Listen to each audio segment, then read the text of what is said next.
is not able to see Bhagavan. Right?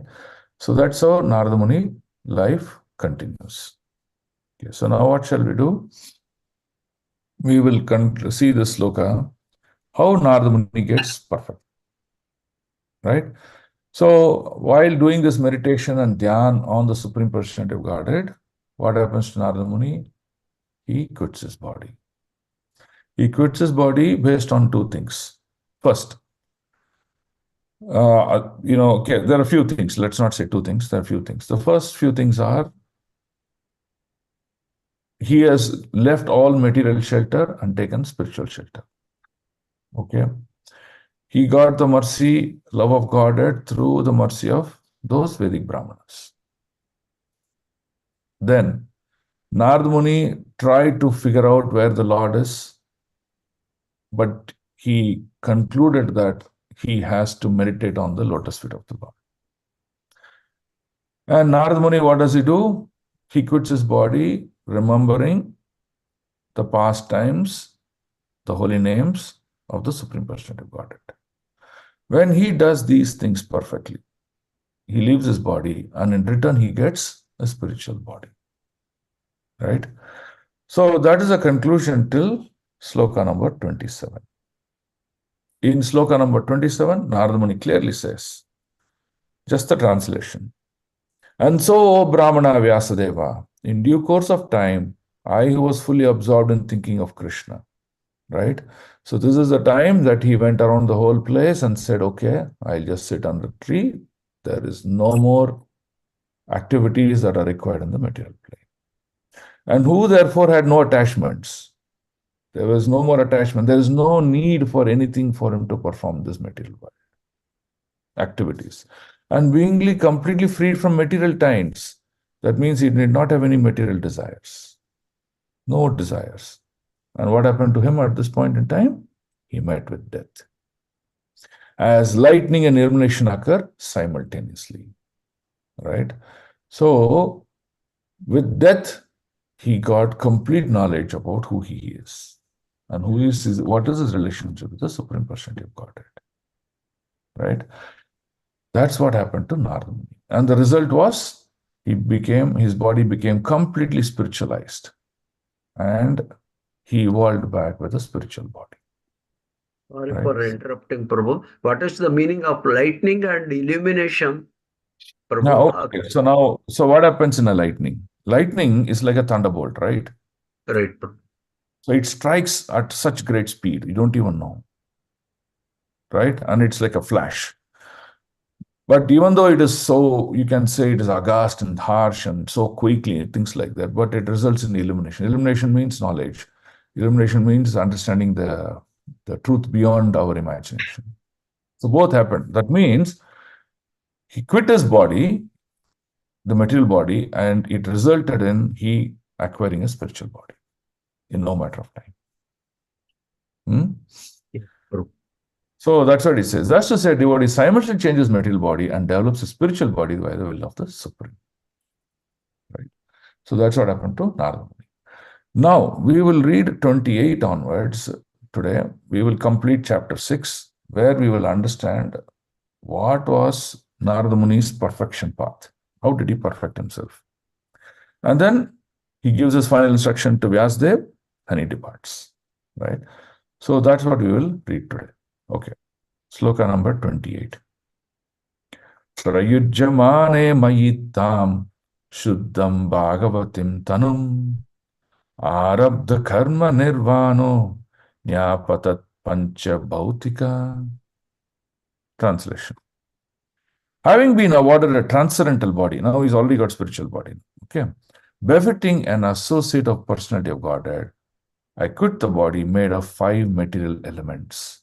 And thus all acquired fruitive results of work, karma, stopped. So karma is associated with material body. Karma is not associated with spiritual body. Okay, so how does karma get associated? We living entities have this concept of checking for our rewards. What is a reward? Reward means I did a work and I need to be paid for it. That is the concept that the entire world is living on. And that is called a reward. So the reward can be on any basis. So that's why all the living entities, they continue to do good work or fruitful work or bad work. Please mute Hare Krishna. Okay. So that is when you get karma associated. So when you connect with fruitive work for whatever action you are performing, the reward program is so balancedly done by Krishna that you get paid for it. Okay, but when you get paid for it, you also get other things associated with it. The reactions of what is getting paid. And that is what is karma. And as far as human beings are concerned, they are in a position to acquire karma as well as dissipate karma. But once he leaves a human being body and acquires an animal body or an insect body or anything, he only dissipates the karma. He doesn't acquire karma. Okay. So this concept of the birth and death continues as far as there is mentality for a reward program. I want to enjoy the reward for whatever work I have done. So you should meditate on this fourth verse of Sikshashtakam. Na dhanam, na janam, na sundarim, kavitam va jagadisha kamaye, mama janmani janmanishware, bhavatat bhakti rahaitu kitvayi. So what does this say? As far as na dhanam, wealth connected to activities on the material plane performed and resultant got. Na dhanam, na janam. As far as I do good work, I'll have followers. What is the meaning of followers here? Followers means they'll come and glorify me. They'll come behind me to seek their position along with me. Okay? And when more and more people come, the person who's being glorified, he becomes powerful, and that is also karma. Right? Na dhanam, na janam, na sundarim. Na sundarim means enjoyment. Enjoyment of all opulence. Right? On all the opulence, including women, on the material plane. So, Mahaprabhu says that as far as these three things go on in this material world, whatever may be, whoever you may be, however you may be, you will continue to acquire karma, and karma is the one that makes you to take another material life. So, Prabhupada, that's why he says, be detached from material activities. Be detached from anything that you think is important for you. Your attachment only to be to Krishna. So when you do this, then what happens? Your karma does not come into play. That's what Prabhupada keeps on instituting us. Okay. Can someone read the purport quickly? Informed by the personal, this one only, Prabhu. Correct. Informed by the personality of Godhead that he would be awarded a transcendental body befitting the Lord's association, Narada got his spiritual body as soon as he quits his material body. This transcendental body is free from material affinity and invested with three primary transcendental qualities, namely eternity, freedom, and material modes, and freedom from reactions of fruitive activities. The material body is always afflicted with the lack of these three qualities. A devotee's body becomes at once surcharged with the transcendental qualities as soon as he is engaged in the devotional service of the Lord. It acts like the magnetic influence of touchstone upon iron. The influence of transcendental devotional service is like touch. Therefore, change of the body means stoppage of the reaction of three qualitative modes of material nature upon the pure devotee. There are many instances of this in the revealed scripture. Dhruva Maharaja and Prahlad Maharaja and many other devotees were able to see the personality of Godhead face to face, apparently in the same body. This means that the quality of a devotee's body changes from material to transcendence. That is the opinion of the authorized Goswamis via the authentic scriptures. In Brahma Samhita, it is said that beginning from the Indra Gopa germ up to the great Indra, king of heaven, all living things are subjected to the law of karma. and are bound to suffer and enjoy the fruitive results of their work. Only the devotee is exempted from such reactions by the causeless mercy of the Supreme Authority, the Personality of Godhead. Hare Krishna. Hare Krishna. So, what is the conclusion of this? We devotees now have a great opportunity to completely practice pure spiritual life. Now, but because of our previous connections and previous activities, we are formed birth in Grihastha. We are leading a life of a Grihastha, family members.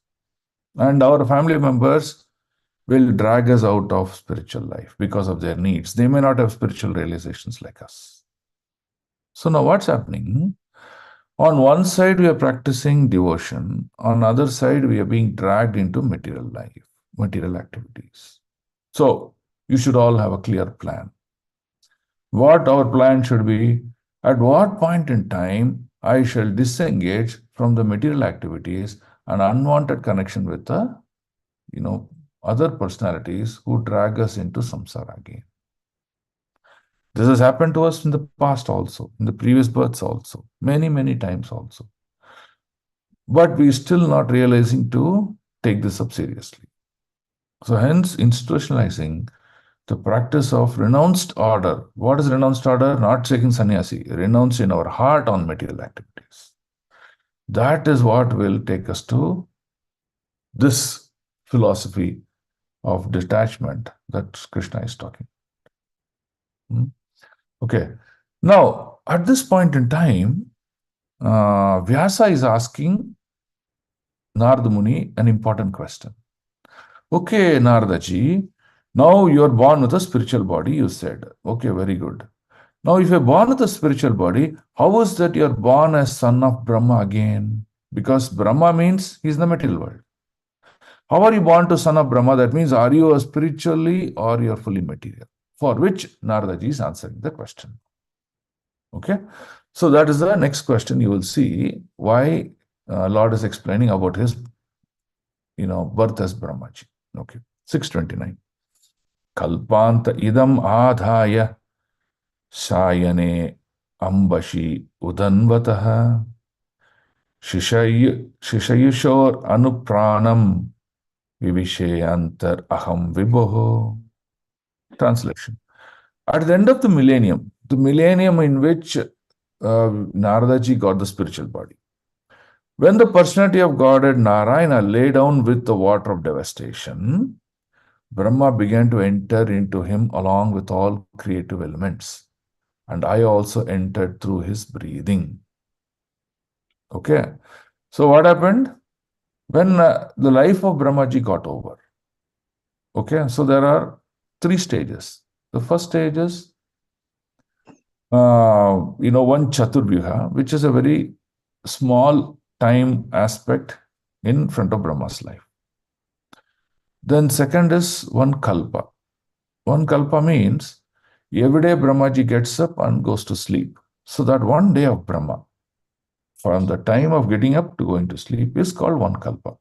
And that is 1000 Chaturvyuhas. Okay. Then after Brahmaji goes to sleep, again 1000 Chaturvyuhas pass away. But at this time, when Brahmaji goes to sleep, he doesn't enter the womb of Narayana. Okay, that is partial inundation that happens. There is no, death of the solar system. Okay. Now the third aspect is when Brahmaji completes his 100 years of life. When Brahmaji completes 100 years of life, Brahmaji completes his material journey and he dies. At that time, what happens? Brahmaji enters the womb of Naradaji, the womb of Narayana. When he enters the womb of Narayana, that is when Narada Muni also entered the womb of Narayana. So that is the context that is being spoken here. Okay, someone read the purport quickly. Purport: Narada is known as the son of Brahma, as Lord Krishna is known as the son of Vasudeva, the personality of the Godhead, and his liberated devotees like Narada appear in the material world by the same process. As it is said in the Bhagavad Gita, The birth and activities of the Lord are all transcendental. Therefore, according to authorized opinion, the birth of Narada as the son of Brahma is also transcendental. Past time. His appearance and disappearance are practically on the same level as that of the Lord. The Lord and his devotees are therefore simultaneously one and different as spiritual entities. They belong to the same category of transcendence. Hare Krishna. Okay, Hare Krishna. So I'll just take back. There's a small error that I made in the calculation. So one is Chaturbhiha, which is 44 lakh change years. Second is one kalpa. Third is end of life of Brahma. In end of life of Brahma, Brahma leaves his body and returns back to the spiritual world. But at the end of the kalpa, he actually goes into the womb of Narayana. Okay, the Garbhodakshaya Vishnu. So here, that is what is end of kalpa. Now, when the end of kalpa happens, along with Brahmaji, Narada also entered the womb of Garbhodakshaya Vishnu. So that is the change you have to now just please note. Okay, now let's read the 6.30. Sahasrayuga paryante uttayedam shishrikshataha marichimishra rishaya pranebhyoham cha jajnire. Translation. After, okay, this is a big number, solar years. When Brahma awoke to create again by the will of the Lord, that means next kalpa, now he's talking. All the rishis like Marichi, Angira, Atri, totally about 10 rishis, they also got manifested. And so on were created from the transcendent body of the Lord. I also appeared along with them.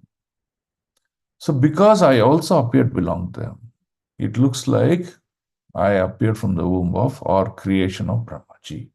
And hence, he is giving the answer to the question that Vyasa asked. If you're having a possession of a spiritual body, how is that you are called son of Brahma? So that is answering. Okay. Purport. Someone read the purport. The duration of a day. Now from here you have to read. No one can hear from there.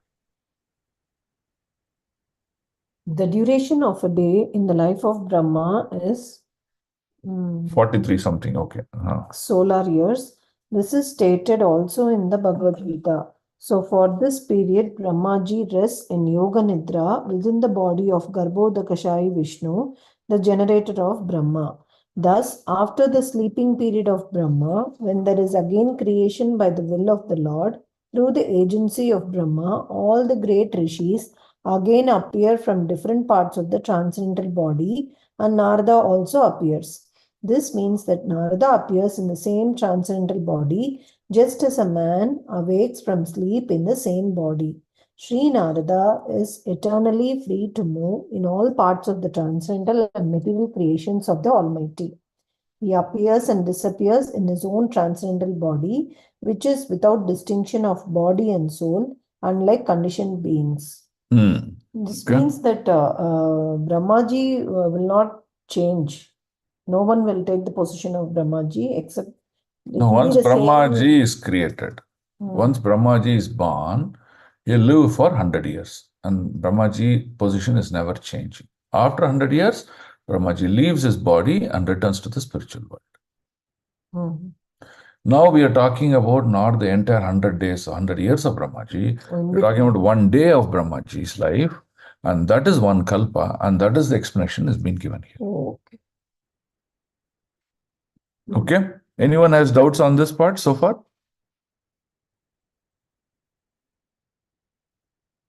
Hare Krishna Prabhu. Yes, Mataji. అంటే ఒక చతుర్యుగం తర్వాత ఒక ఇది ప్రళయం వస్తుందా ప్రభు? ఒక చతుర్యుగం next ఒక కల్పం అంటే బ్రహ్మకి కల్పం అంటే 1000 చతుర్యుగం. అది తెలుసు ప్రభు. అంటే ఆ ఒక కల్పాంతరం తర్వాత నెక్స్ట్ 100 years తర్వాత ఇట్లా 3 సార్లు 3 times ప్రళయాలు వస్తాయి ప్రభు? అట్లా కాదు మాతాజీ. కల్ప అంటే 1000 చతుర్యుగాలు. అంటే ఒక బ్రహ్మకి ఒక దినం. ఓకే ప్రభు. ఒక దినం అయినాక మహాప్రళయం లాగా అవుతుంది. తిరుగా నెక్స్ట్ So డే వాళ్ళు లేస్తే తిరుగా 1000 చతుర్యుగం అవుతుంది. Oh, 1 day and 1 night. 1 day is 1000 Chaturyugas and Correct. 1 night is Night is equivalent to same 1000 chaturyugam, but that time no activity will happen. Yes. Everyone will be into the womb of Garbhodakshaya Vishnu. So like that, 100 years should go. 100 years. One day is one kalpa. So one kalpa, 1 day means 365 kalpas is 1 year.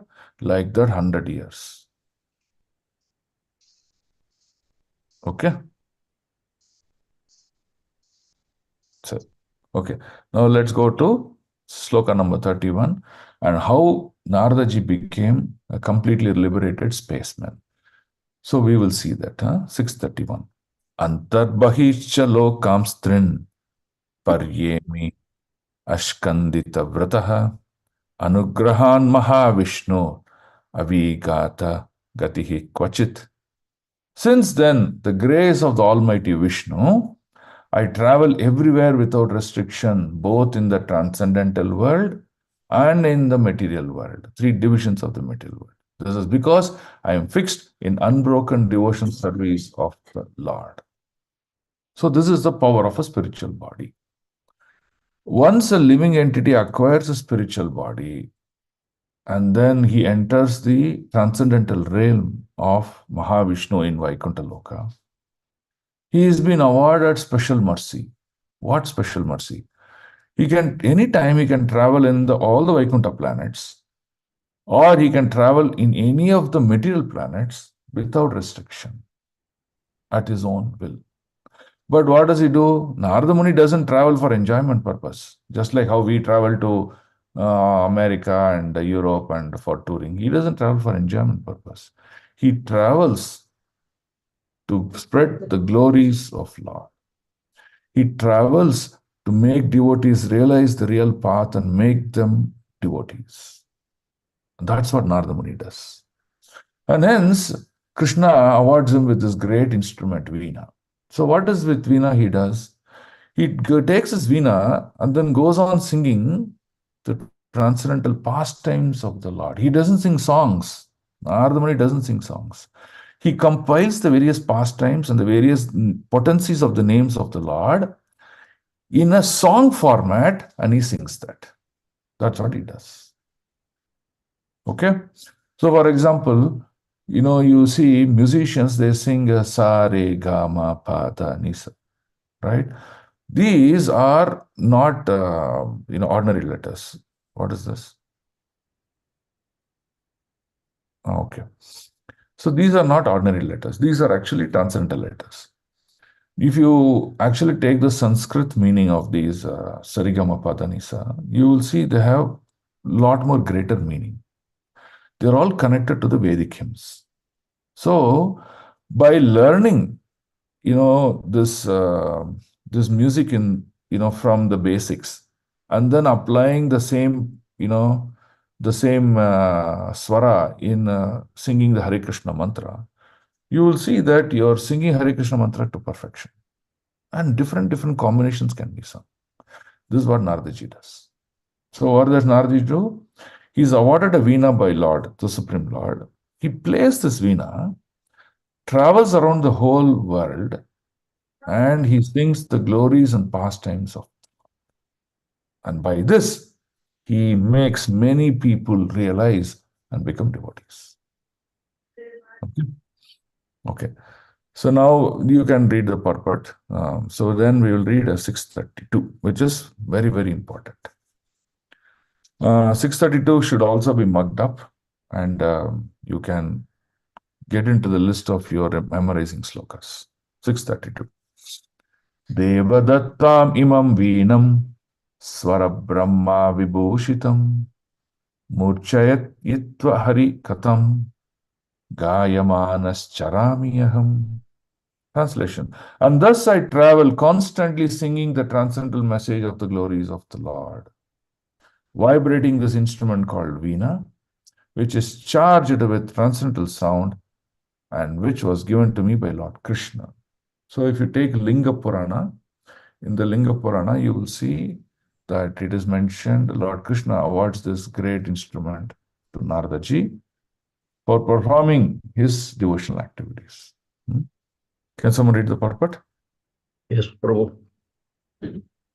The musical stringed instrument called the Veena, which was handed to Narada by Lord Sri Krishna, is described in the Linga Purana, and this is confirmed by Srila Jiva Goswami. This transcendental instrument is identical with Lord Sri Krishna and Narada because all of them are of the same transcendental category. Sound vibrated by this instrument, by the instrument, cannot be material, and therefore the glories and pastimes which are broadcast by the instrument of Narada are also Also transcendental. are also transcendental. Without tinge of material inebriety. The seven singing meters, namely Sa, Sajja, Ra, Ar, Ra, Sari, Rasabha, Ga, Gandhara, Ma, Madhyama, Pa, Panchama, Dha, Daivata, and Ni, Nishada, are also transcendental and specifically meant for transcendental songs. As a pure devotee of the Lord, Sri Narada Deva is always fulfilling the obligation to the Lord for his gift of the instrument, and thus he is always engaged in singing his transcendental glories and is therefore infallible in his exalted position. Following in the footsteps of Sri Narada Muni, a self-realized soul in the material world should also properly use the sound meters, namely sa, re, ga, ma, pa, etc., in the service of Lord by constantly singing the glories of the Lord as confirmed in Bhagavad Gita. Thank you, Prabhu. That's confirmed in Bhagavad Gita. Hari Hari. So, if you see in Tamil Nadu, there is this place where this great Tyagarajar was there. He had a lot of love for Lord Ram. Okay, so but he could not express them properly. He was not doing, proper practice of Bhakti Yoga. So Narada ji appears in front of him, and then he teaches him. First of all, he teaches him the glories of Lord Ram. Then he also teaches him these meters, the singing meters. And once he taught him the singing meters, what did Tyagaraja did? He composed many, many songs. If you go to that place, I visited his house also. In his house, 32,000 songs that he composed. Many of them have lost now. Only that some indicative meters have been written. So they've all written on the walls everywhere in his house, right? So he compiled all of them in glories of Lord Ram, and then completely remembering Lord Ram, he just walked into the river, which is behind his house only. He was in the lake of that river. I don't know the name of the river. Is it Kaveri? Okay. Huh? Tamaraparni? I don't know. Okay, we'll check that. So behind his house is this river, and then he just walks into the river, seeing Lord Ram's image. Actually, Lord Ram manifests in front of his eyes, seeing his image, and walks into the river, and then he drowns and he leaves his body. So you see how Narada Muni played a role in every aspect of devotion in one's life. Okay, now let's go to the next sloka, 33. 33 is also a great sloka. We will see what is the power of sadhu from sloka number 33. Okay. Pragyayatah swaviryani tirthapada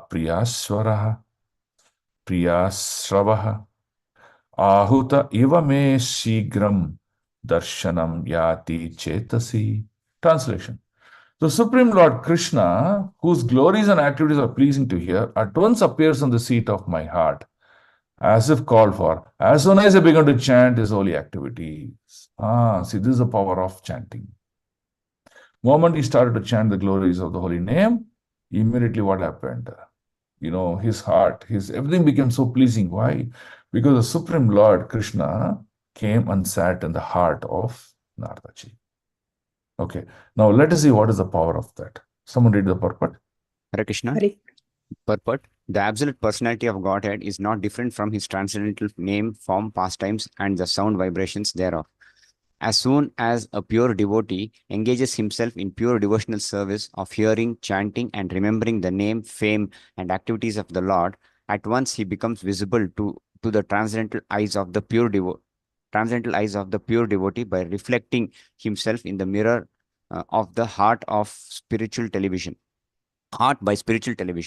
Therefore, a pure devotee who is related with Lord in loving transcendental service can experience the presence of the Lord at every moment. It is a natural psychology in every individual case that a person likes to hear and enjoy his personal glories and enumerated by others. That is the natural instinct, and the Lord, being also an individual personality like others, is not an exception to this psychology. Because psychological characteristics visible in The individual individual. souls are but different reflections of the same psychology in the absolute Lord. The only difference is that the Lord is the greatest personality of all, and absolute in all his affairs. If therefore the Lord is attracted by the pure devotees chanting of his glories, there is nothing astonishing. Since he is absolute, he can appear himself in the picture of his glorification, the two things being identical. Srila Narada claims the chants Okay. the Chants. chants the glorification of the Lord, not for his personal benefit, but because the glorification are identical with the Lord. Narada Muni penetrates into the presence of the Lord by the transcendental chanting. Hare Krishna. Hare Krishna. So these are the two important paragraphs that you should remember in this. So let's see what is that. Okay. So I'll read the green one now first. If therefore the Lord is attracted by the pure devotees chanting of his glories, there is nothing astonishing. Okay, it is natural. That's what the point is. So, what is natural? That means our natural position is always to sing the glories of the Supreme Lord. Either you chant the Hare Krishna mantra or you recite his pastimes continuously again and again. Right? Now, he is absolute. He can appear himself in the picture of his glorification, and the two things being identical. So, what does that mean? Just by talking about his pastime, just by taking his name, you will see the Lord can manifest in it. If the Lord can manifest, the conclusion is the Lord, the real Lord Krishna, Sri Krishna, and his name are non-different. That means whether you do deity worship to the Archa Vigraha or you do chanting to the holy name, they are identical, they are same. That is what the conclusion of Bhagavatam is. Okay. Now I'll come to the yellow portion of it. Srila Narada chants the glorification of the Lord, not for his personal benefit. That is very important. But because the glorifications are identical with the Lord, Narada Muni penetrates into the presence of the Lord by transcendental chanting. See, there are two aspects in this. First, when we chant, we are not chanting for our benefit. Even among the devotees, what do we do? Oh, we chant because, okay, I need to get liberated. I need to get out of the cycle and things like that. There is that one aspect of it very conscious in many devotees, right? So that is again keeping us in the center. Now, what is pure devotion? Pure devotion is I don't care whether I'll go home or not. I don't care whether I will, get relieved from this material pangs and miseries or not. I don't care whether I get fruitive benefits or not. I only care because my Lord likes me to chant his holy names. My Lord wants me to chant his holy names. If that realization comes to our heart, then chanting will become non-stop. Chanting will become pure chanting. Anna bilashita shunnam jnana karmadi anavritam. There is no karma, there is no jnana. Completely bereft of that. He is called Anna bilashita shunnam. When that happens, what happens? Bhakti Uttama. So, our chanting must be for the pleasure of the Lord and not for any other reason. It cannot be reasons like, okay, Guru told me, okay, I've been assigned this promise of 16 rounds. Cannot be all those things. Those are all jnana platform. Right? So, hence, When Narada realized this truth, I shall chant so that my Lord is pleased with my chanting. He did chanting in Shuddha Shaktika. What happened? Narada, when he penetrated into the presence of the Lord by transcendental chanting. And that's the conclusion. Right? When Narada ji did that, he became a sadhu. What sort of a sadhu? Unbelievable. A sadhu beyond imagination. So, what is the power of a sadhu? So, Narada ji, he went, and after this episode, Narada ji went and met Lord Krishna. And I asked him, Krishna, while I was coming to your place, on the way, I saw a group of devotees, sadhu sangha, correct? Satsang. So they were all group of devotees and they were chanting your holy names. And in that chanting of these holy names, they were actually singing the song that we should worship the sadhu who is a great devotee of Lord.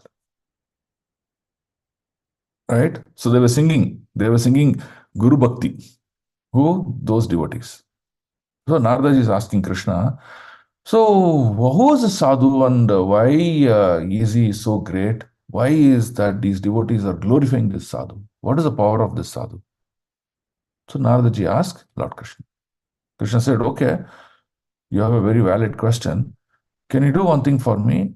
Can you go to this lake Manasarovar and then you'll find, no, not lake. You said you will go to this tree, people's tree in this particular location and you will find a certain ants there. Just go near that ant and sit down and see what happens to the ant. What does the ant do to you? Just see that, he says. He said, okay. He goes to that particular people tree and then he sees there are many ants who are just going in a particular pattern, walking, taking food or whatever.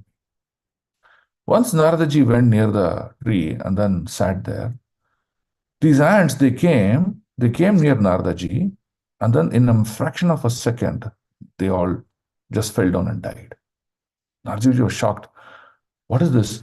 They just came near me and then they died. Then what he did, he took those ants in his hand, then went to Lord Krishna aboard.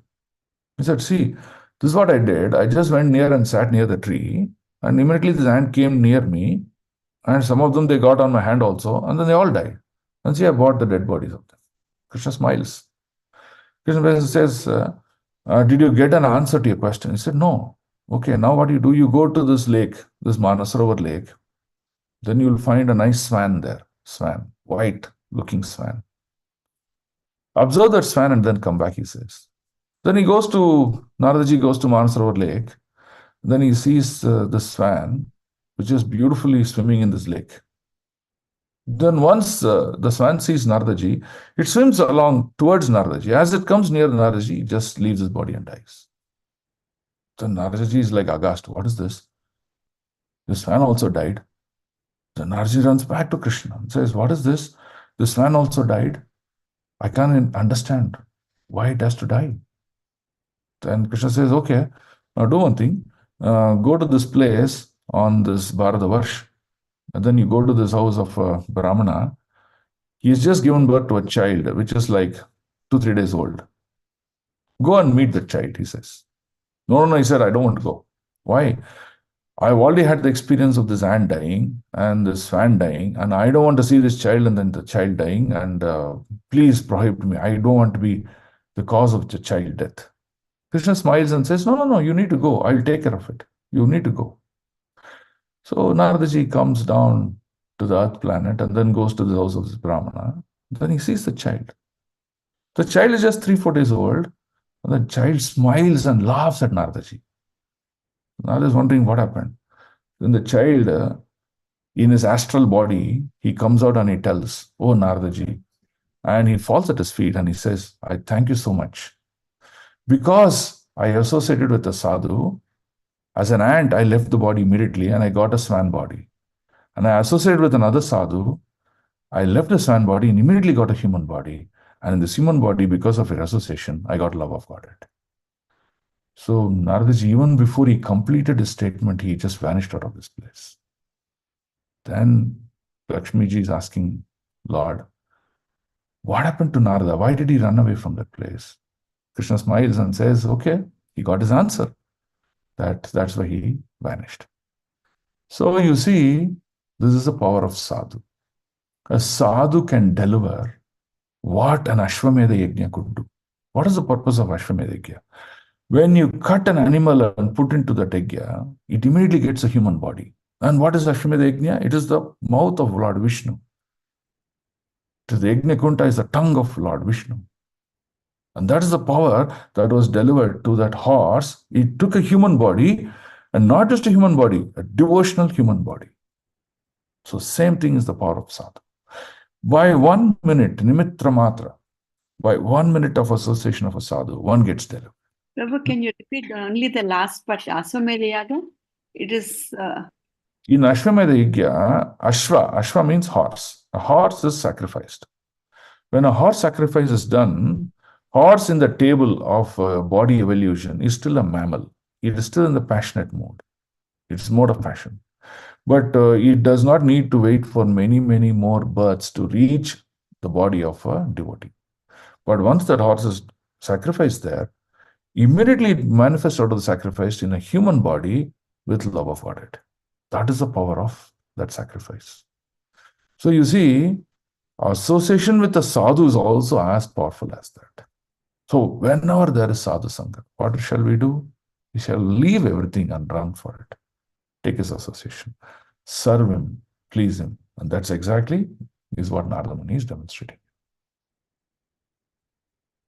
Is this point clear about the power of Yes. a sadhu? Yes, Prabhu. The power of sadhu, and there's the power of sadhu's activities. And that's exactly became life of Narada.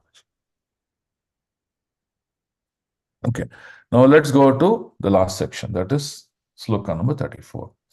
Here, Narada ji is going to instruct Vyasdev how to conclude Srimad Bhagavatam. Okay, 34. Etadya atura chittanam matra sparsheshchaya muhu vavasindu plavo drishto hari charyano varnanam. Translation.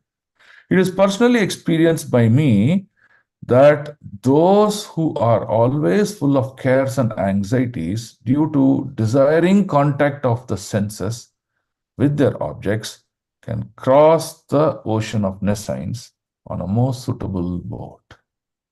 The constant chanting of the transcendental activity is the personality of Godhead. So now, for all the people who have senses on their body, that means their material bodies, the savior, the boat, which will take them to cross this ocean of nescience. Nescience means ignorance. Material world is ignorance. To cross this world of ignorance is the chanting of the holy name. Okay? So this is the power of chanting of the holy name. Okay, let's read the purport of this. This is a very, very, very good purport. Okay, read the purport. Someone read? Hare Krishna Prabhu, Dandavat Pranams. Purport by Srila Prabhupada, Jai Srila Prabhupada. The symptom of a living being is that he cannot remain silent even for some time. He must be doing something, thinking of something, or talking about something. Generally, the materialistic men think and discuss about subjects which satisfy their senses.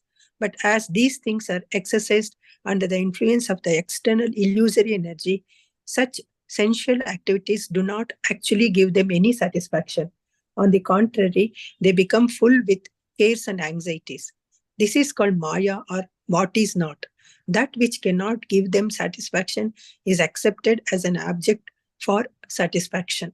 So Narada Muni, by his personal experience, says that satisfaction for such frustrated beings engaged in sense gratification is to chant always the activities of the Lord.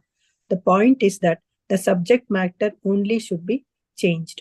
No one can check the thinking activities of a living being, nor the feeling, willing, or working processes. But if one wants actual happiness, one must change the subject matter only. Instead of talking of the politics of a dying man, one might discuss the politics administered by the Lord himself. Instead of relishing the activities of the cinema artist, one can turn his attention to the activities of the Lord with his eternal associates like the Gopis and Lakshmis. The Almighty Personality of Godhead, by his causeless mercy, descends to the earth and manifests activities almost on the line of the worldly men, but at the same time, extraordinarily, because he is almighty. He does so for the benefit of all conditioned souls so that they can turn their attention to transcendence. By doing so, the conditioned soul will gradually be promoted to the transcendental position and easily cross the ocean of nescience, the source of all miseries. This is stated from personal experience by such an authority as Sri Narada Muni. And we can have the same experience also if we begin to follow in the footsteps of the great sage, the dearmost devotee of the Lord. Thank you, Prabhu. Hare Krishna. So look at it. There are only two main points out of this. As living entities, we have activities. Prabhupada says, all of us keep on chatting with others, talking to others, doing some activities with others. We keep eating whenever there's opportunity. So many times we eat in a day. Okay. Third, we talk about many topics like politicians, like heroic worship, that hero, this hero, sports, and all these things.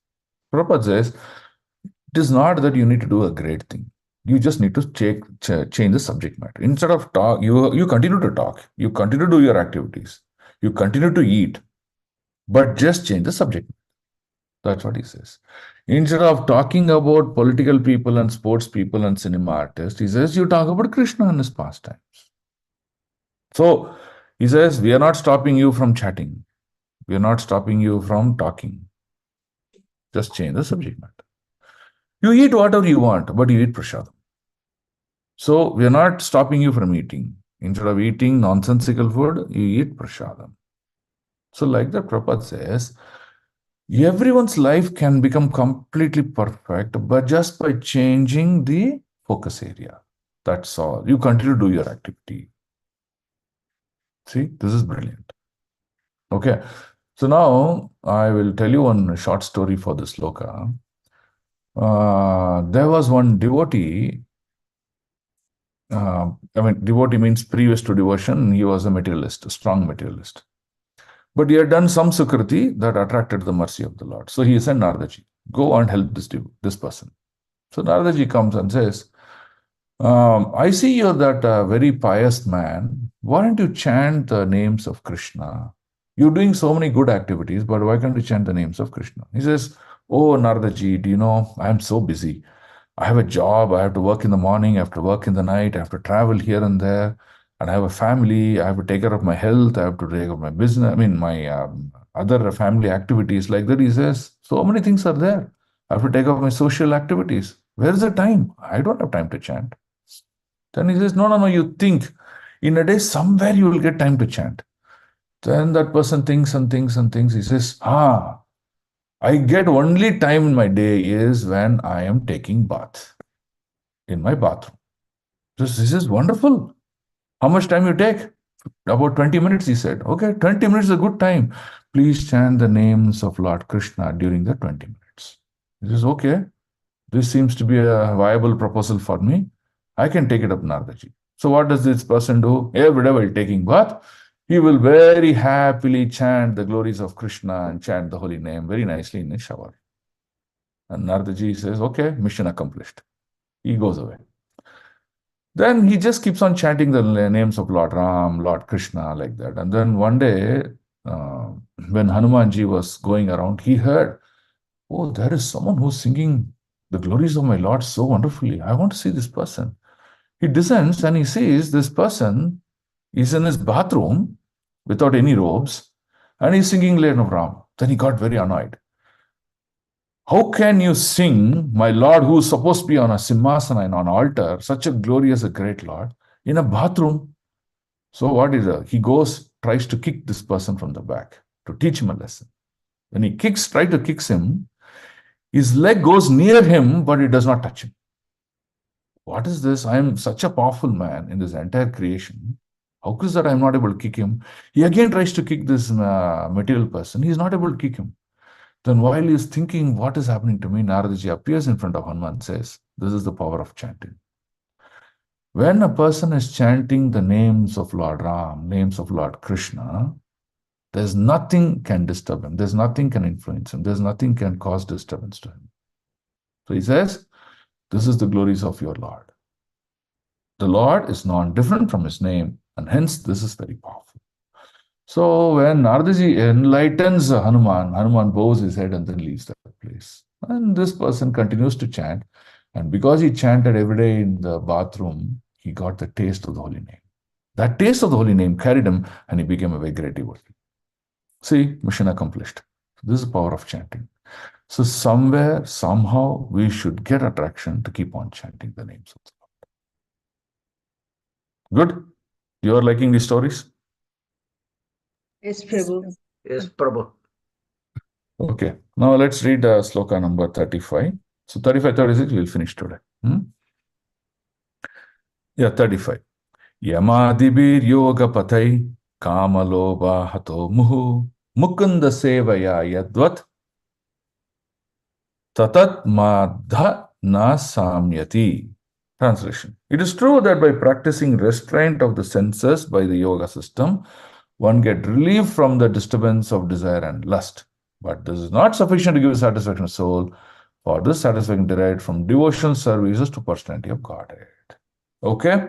So now he's concluding to Vyasdev. Vyasdev, what is your problem? In all the literatures that you wrote, you focused on the four arthas, right? Dharma, artha, kama, moksha, right?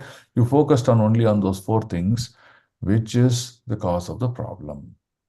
Now what do? You write a literature which will redirect the same citizens or the same devotees to practice devotion service. Starting from Shravanam, Kirtanam, Smaranam, like that, right? So you tell them to do that, then you will see, you will get full satisfaction. That is when center of Lord Krishna is established in one's life. And that is the instruction he gives here to Vyasdev. And hence Vyasdev thinks about the whole thing and then starts the compilation of Srimad Bhagavatam. Okay, so we'll read text 36.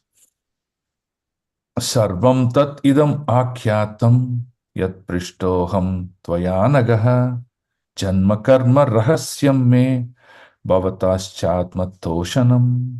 Oh Vyasdeva, you are freed from all sins by hearing this instruction, by writing such a literature. Thus, I have explained my birth and activities for self-realization that you asked for. All this will be conducive for your personal satisfaction also. So now the despondency that Vyasdev was going through, why I'm not feeling satisfied, what is wrong in it, I'm confused, I don't know what to do, Naradaji has solved. So what is the solution? Instead of practicing and giving people the solution for four dharmarthas. What are the four dharmarthas? Okay, you want opulence, do this. You want to, do this activity, you perform this yajna. He kept on giving that as a solution, but he did not bring Krishna as the center and perform devotion service. When that was explained, all his despondency went away. Right? So, for example, in one literature, he writes that there's a devotee who's asking Prabhupada, why is that people suffer from this Shani Dasha? Right? You know, when they see the horoscope, they say, no, oh, I have Shani Dasha. And, I'm suffering out of this. It is for 19 years, 20 years, whatever it may be. And then they do for different homas, yajna, like that. So many things they do. Why is that they're suffering? So Prabhupada says, if one does not take care of his parents in his previous birth, he ignores them or he causes a lot of pain to them, then you see that he will suffer from very grave influences of Shani. Okay. Oh, is it? Then what shall I do? Then I shall go take care of my parents. Okay. Then the next question. Prabhupada, why am I suffering from health? Then Prabhupada says another solution. So like that, if you see, there are infinite problems and infinite solutions. Now, if you keep doing this, you will see that you're only doing a problem solver. Okay, this problem, this solution. But how much you will do? Where is the start? Where is the end? You cannot do. And hence, performance of Bhakti Yoga, which will remove all these negative aspects of one's performances, is supremost. And hence, Naradaji says, teach people. Don't teach them Dharma, Artha, Kama, Moksha. Teach them Bhakti Yoga. Transcendental loving devotion service onto the lotus feet of Supreme Personality of Godhead, Sri Krishna. And that made the biggest change in life of Vyasdev. Okay, so again, read through those purports. 37. Now, in interest of time, we are doing 37, 38. Okay. Suta Vacha Evam Sambhashya Bhagavan Narado Vasavi Sutam Amantriyavinam Ranayan Yayau Yadrichiko Munihi. Translation. Suta Goswami said, thus addressing Vyasdeva, Sri Narada Muni took leave of him and vibrating on his Veena instrument, he left to wander at his free will. Now here, wander to free will means what? He'll find another Jivatma and go sit with him. He'll go find Mrigari and sit with him, make him a devotee.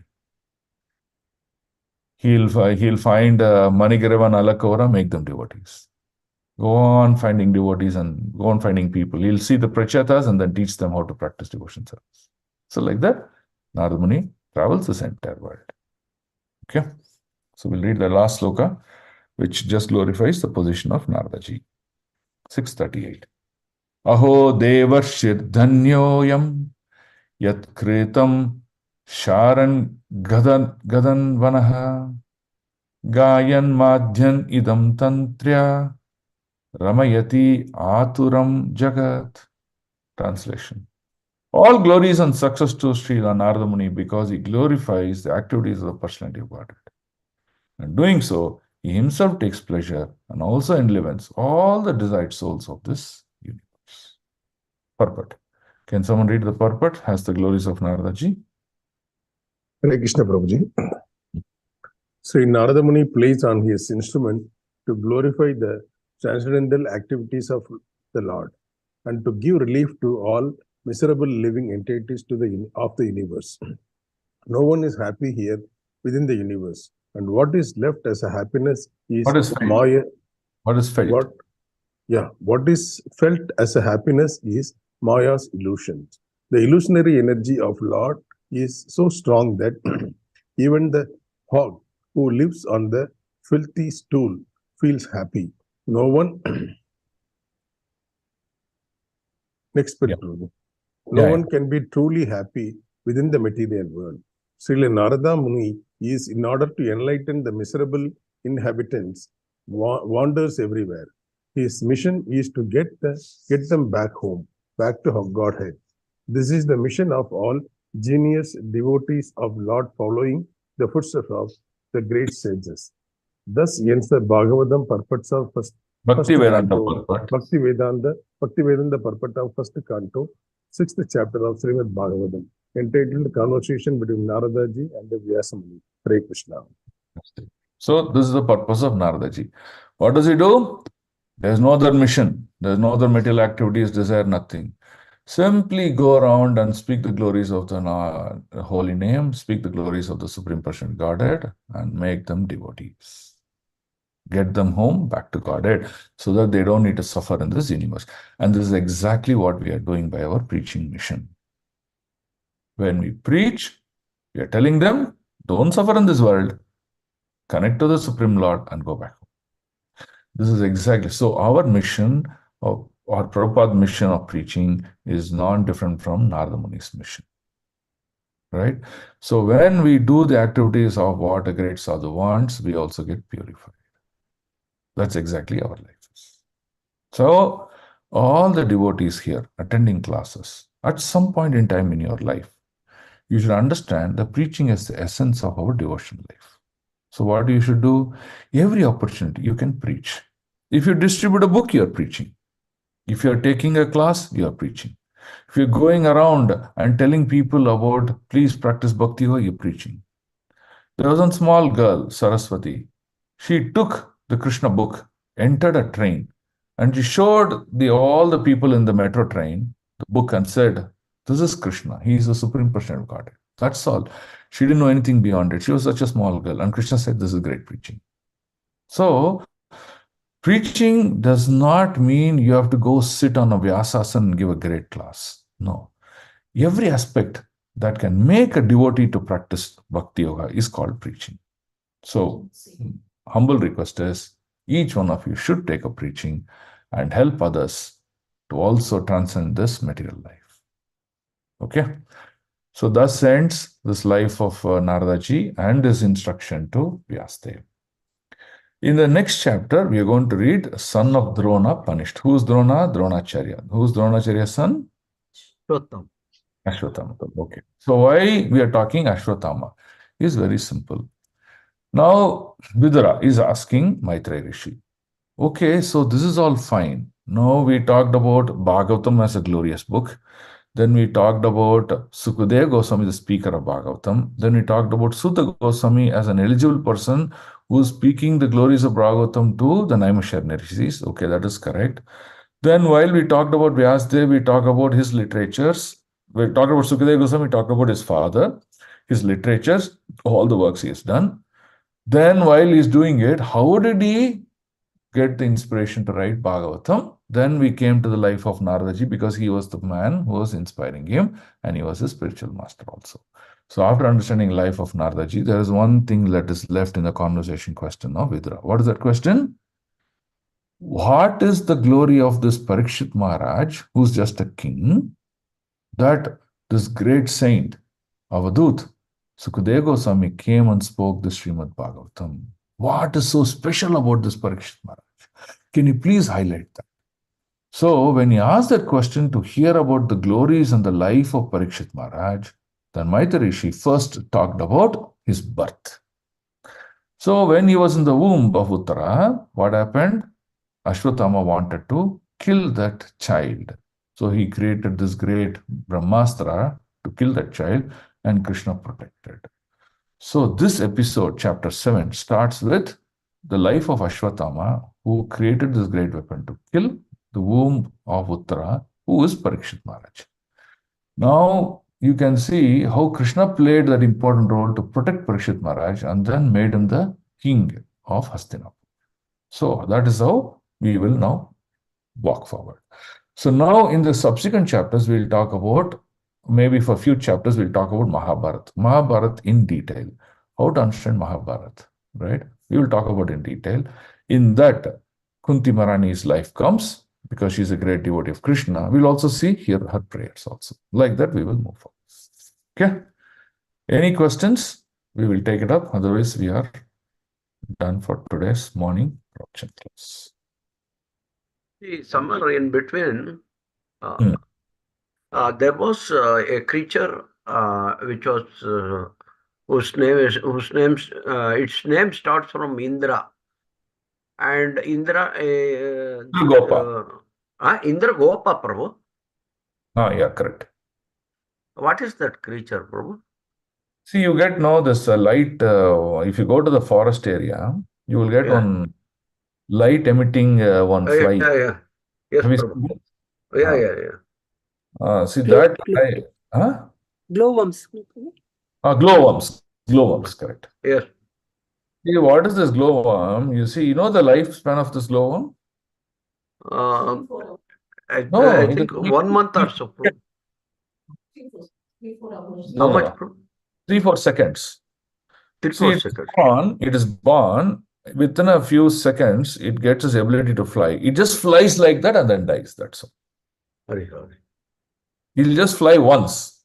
Yes, Maybe for a distance of like 10-20 meters. Ah. It dies. That's all. Oh.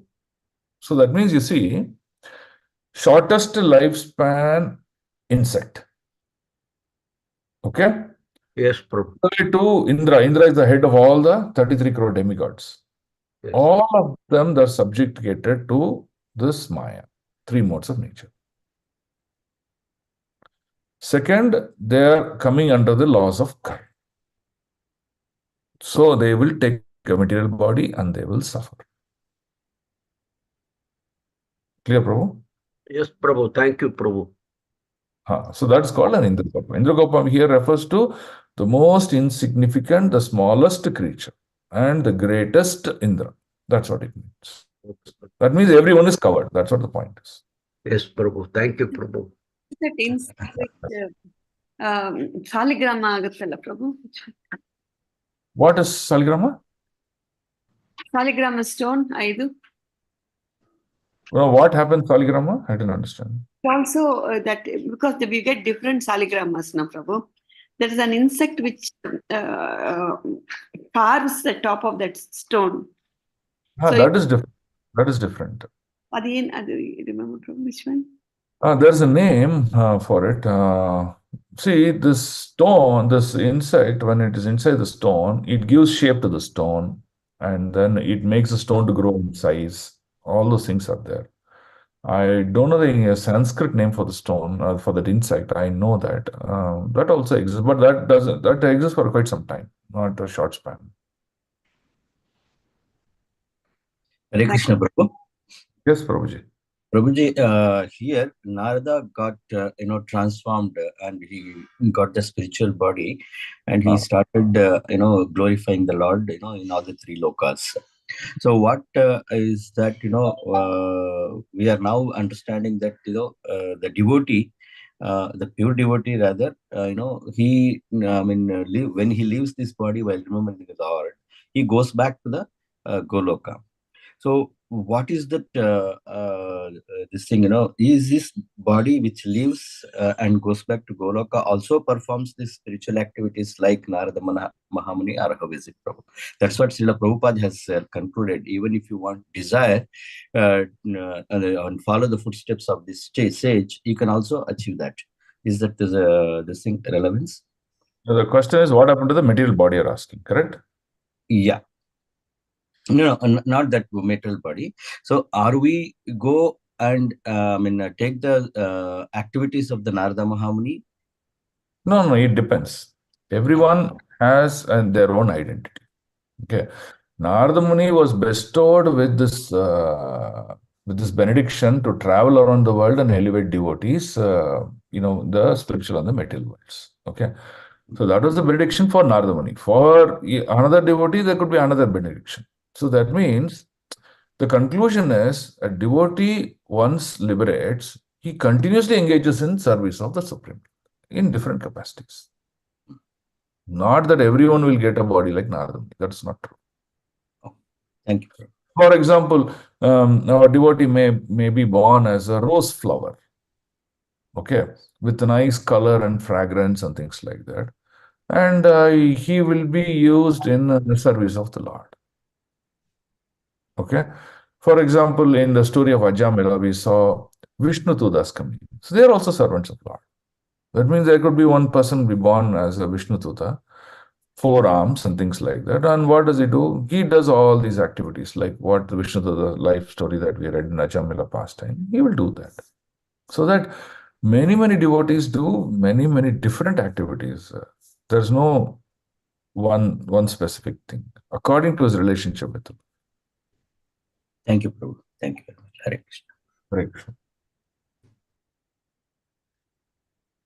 Any other questions? Hare Krishna, Prabhuji. Yes, Mataji. Hare Krishna, Prabhuji. Prabhuji, I hope Bhagavatam exists before Vyasadeva, right? Also, is true, Prabhuji. Yeah, Bhagavatam eternally exists. Now, what is Bhagavatam? Bhagavatam is nothing but compilation of all the pastimes of the Lord and Lord's eternal associates. Correct, no? Okay. Yes, Prabhuji. Does the Lord pastimes is eternal? Yes, Prabhuji. Is always existing. Correct? So, in this episode that we are seeing is just a highlight for us to see how Bhagavatam is a great subject matter and important for one's life. So this is just a highlighter for us to understand. It is not the conclusion that Bhagavatam only started now, before that it was not existing now. Okay, Prabhuji. Yes, Mataji. Thank you, Prabhuji. Yeah, thank you. Okay, so if there are no other questions, have a wonderful day. Remember on the pastimes of the Lord. Just go on chanting the glories of the holy name of the Lord non-stop, and then make your life sublime, make your life happy, make your life this one, and make this as your last life. Okay? Grandhara Srimad Bhagavatam ki jai, Srila Prabhupada ki Vancha kalpatarubhyascha pasindhubhya evacha patitanam pavanebhyo vaishnavebhyo namo namaha Anantakoti Vaishnava Vrinda ki jai. Vaishnava Thakur Srila Prabhupada ki jai. Sat. Thank you. Hare Krishna. Hare Krishna. Hare Krishna, Prabhu. Dandavat Pranam, Prabhu. Hare Hare Krishna. Krishna Prabhu, Dandavat Pranam Prabhu. Krishna. Hare Krishna Prabhu, Dandavat Pranam. Hare Krishna. Hare Krishna Prabhu, Dandavat Pranam. Hare Hare Krishna Prabhu, Dandavat Pranam Prabhu. Thank you. Hare Krishna. Hare Krishna